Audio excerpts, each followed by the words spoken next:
Չէ եկեք ձեր չտանք չմոտենաք համալիրին։ Մեկ էլ վայ համալիրում բան ա եղել։ Չէ եկեք ձեր չտանք չմոտենաք համալիրին։ Օրվա գործադիր ժեստերն ու բացականչությունները մարզահամերգային համալիրում տեղի ունեցած հարսանիքին հաջորդած աղմուկի առիթով են։ Փաշինյանը ցնցում է ձեռքերը, որովհետև մոտ է խելագարության։ Խելագարվել կարելի է ուղղակի։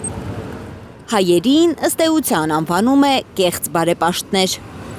Այն որ տարիներով մարզահամերգային համալիրը քանդվում էր բառեզգումն իմաստով։ Քանդվում, քայքայվում էր։ Մի հատ ախասող չկար, համալիրում հարսանիք է եղել, խառնվել եք։ Բա ասենք մարզահամերգային համալիրում ինչ պետք է տեղի ունենա։ Ուրիշ ինչ, եթե ոչ հարսանիք, Փաշինյանը չի հասկանում, ինչու պետք է հայերը գնան Դուբայում ամուսնանան, թող ամուսնանան հենց մարզահամերգային համալիրում։ Բայց որ հիմա մեկը նախաձեռնություն անի, ասեք եք տանենք համալիրի գլխին մի հատ մեծ խաչ դնենք, շատ մեծ բան կառաջանա։ Շատ մեծ ակտիվություն կա, ինչպիսի նվիրական առաջարկություն, իսկապես եկեք տանենք խաչ դնենք համալիրի գլխին։ Հանկարծ հարսանիք, ոչ մի բան հանկարծ այնտեղ տեղի չունենա։ Այդ որ լավ հոգեհանգիստ լինի, կարելի է անել, բայց հարսանիք թող գնան Դուբայում անեն, թող գնան Վրաստանում անեն, թող գնան ուրիշ տեղեր անեն, սա ինչ հարսանիք անելու տեղ է, այդ ձեր ցավը տանում։ Հայաստանը ձեզ համար հարսանիք անելու տեղ է, չեք կարող գնաք մի հատ նորմալ երկրում հարսանիք անեք։ Խելագարվել կարելի է ուղղակի։ Ավելի է մոտենում խելագարության Փաշինյանը, երբ բերանից դուրս է գալիս խաչ բառը։ Հանկարծ հիշում է, որ մի անգամ մտել է եկեղեցի ու վիրավորվել են իր հոգևոր զգացմունքները։ Չուլանացված են, ըստ վարչապետի, Հայաստանի եկեղեցիները։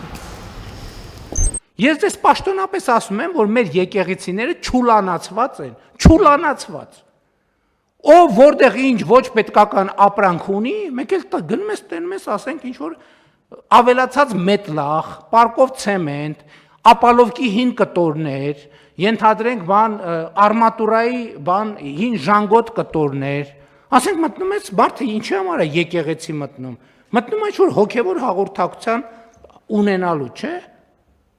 Մեկ էլ մտնում ես նայում ես այդտեղ աղբալեցրած, այնտեղ ինչ-որ մեկի հին շորերն են, այնտեղ մեկը կոշիկներն ա դրել, այնտեղ մեկը իր հին կռավատնա վերը դրել։ Հակասանիտարական վիճակ է տեսել Փաշինյանը ու ԿԳՄՍ նախարարին հանձնարարում է ստանդարտներ սահմանել եկեղեցիների համար։ Ի վերջո, իրենք են տերը ձեր երկրի։ Տերը այդ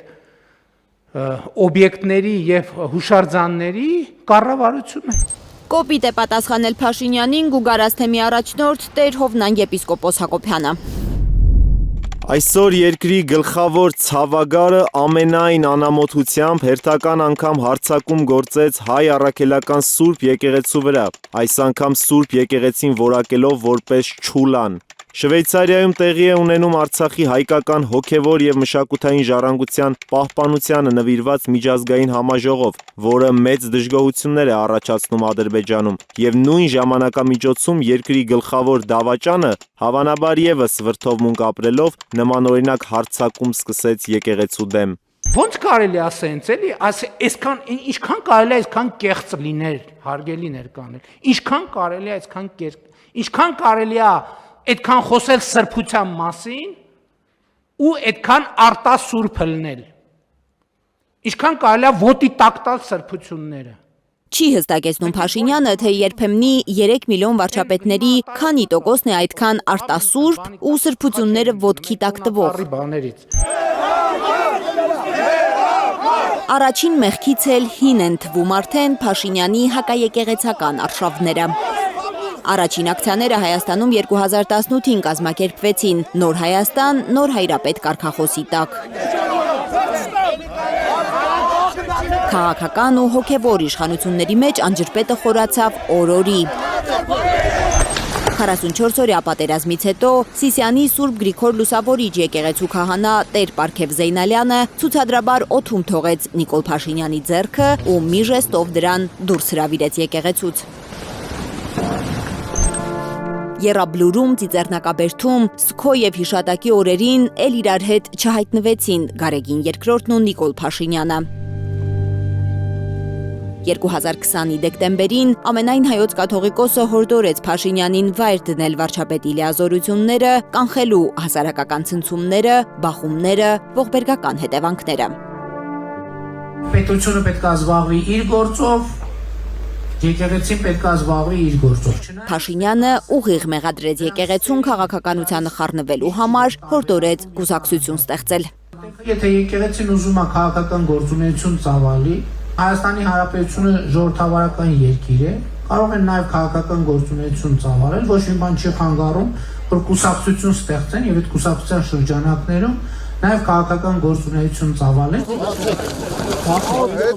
Անցած տարի ոստիկանները փակեցին վեհափառի մայիս 28-յան ճանապարհը։ Սարդարապատի կրոնաքաղաքական մարտը դարձավ նոր Հայաստանի աննախադեպիզմի գլուխգործոցներից մեկը։ Լարա Արաքելյան, Անի Ղանդիլյան, Հայլուր։